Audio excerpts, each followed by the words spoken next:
and welcome to another segment of Conversations with Hutch. And yes, you are looking at me, Hutch. As I have this conversation with you today, I want to kind of give you some insight as to who I am. Now, of course, I recognize that some of you are watching this already know me. Some of you know me on a personal level. And for you, this isn't exactly necessary, but there are many who have seen these videos, seen these segments, who don't know who I am. Well, first of all, I'm the son of the Boogie Down Bronx. Yes, I am. Proud card carrying member of the Bronx. And I'm a pastor. I've been a radio host. I've been a TV host. I even, before my conversion, I was a DJ. I've done a whole host of things. I'm now the mission director of the Progressive National Baptist Convention. And I've been involved in various efforts. And a lot of what I've done is taken me halfway around the world. And I'm glad to be before you in this capacity. So thank you for watching. And be clear, what we're trying to do here is not, even though I'm a pastor, even though I'm a mission director, this is not necessarily centered as a church thing, but this is centered as a conversation thing, to allow those stories that you don't normally hear about people that look like us to be told. And there's some aspects of the story that you may not have heard before. And there's some persons who've been instrumental in the life of our community. And you've seen them in plain sight. They've been hiding in plain sight, but you just need to hear about them. So that's what this is about. So I'm glad that we've already been through now season 1. We've been able to interview 8 phenomenal individuals.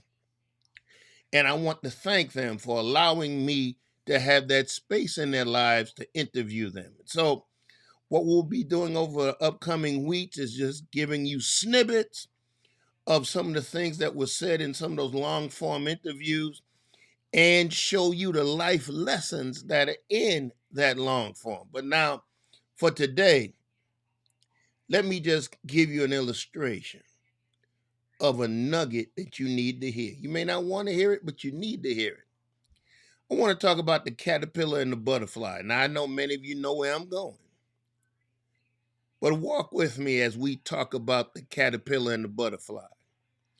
Caterpillar has about 96 legs, crawls on the ground, body humps and moves at it as it moves, doesn't move too fast.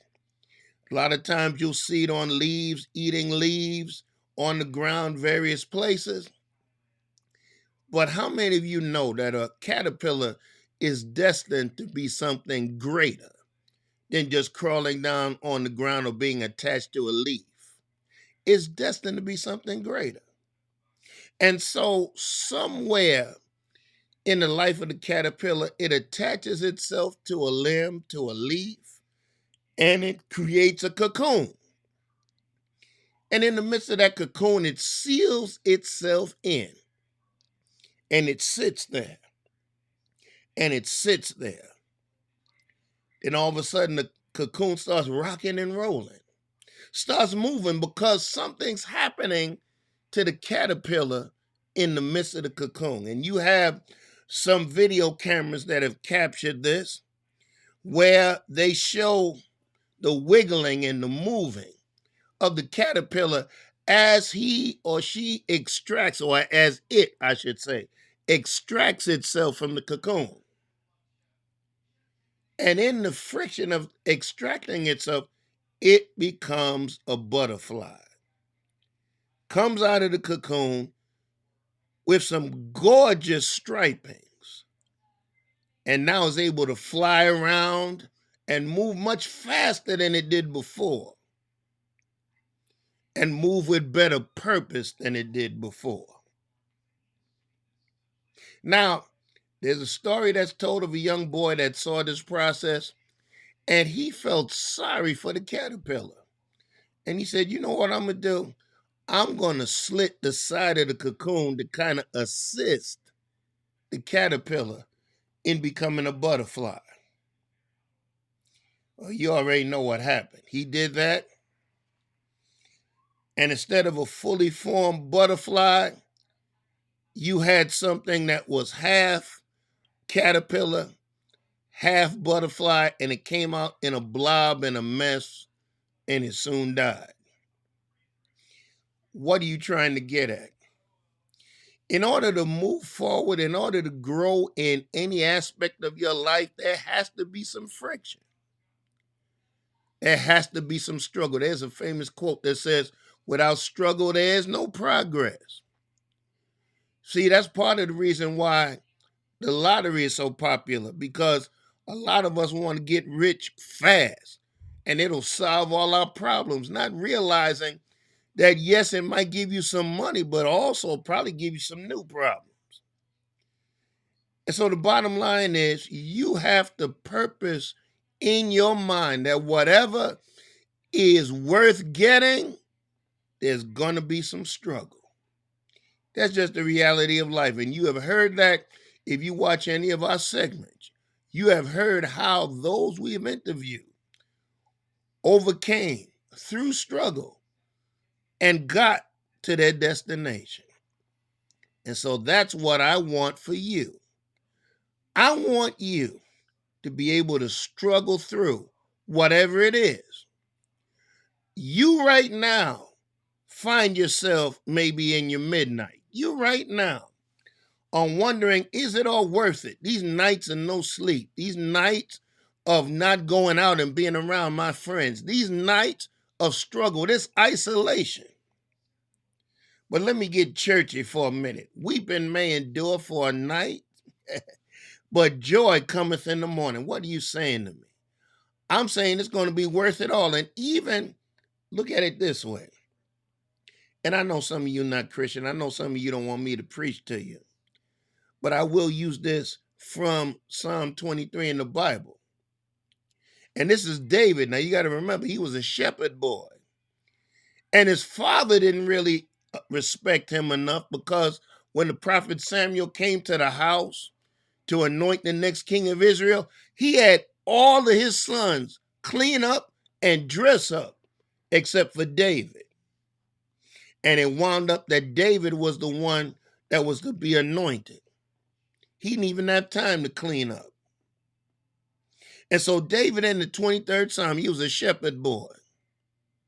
He said, yea, though I walk through the valley of the shadow of death, I'll fear no evil.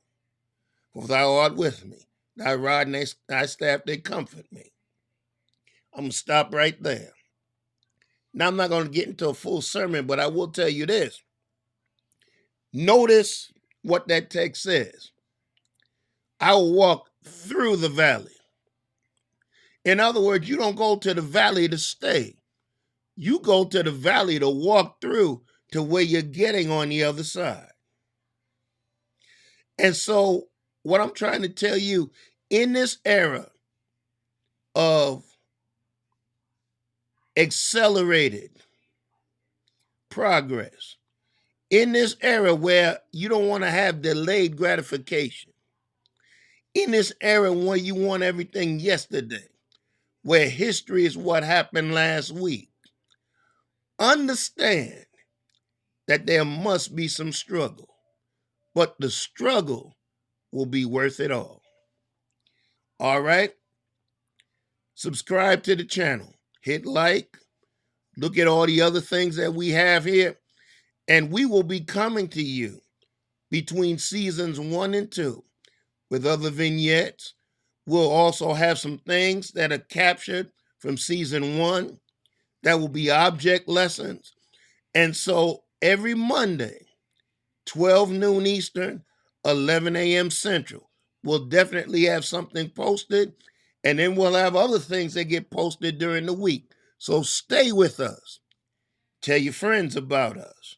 And we will look forward to seeing you. Thank you.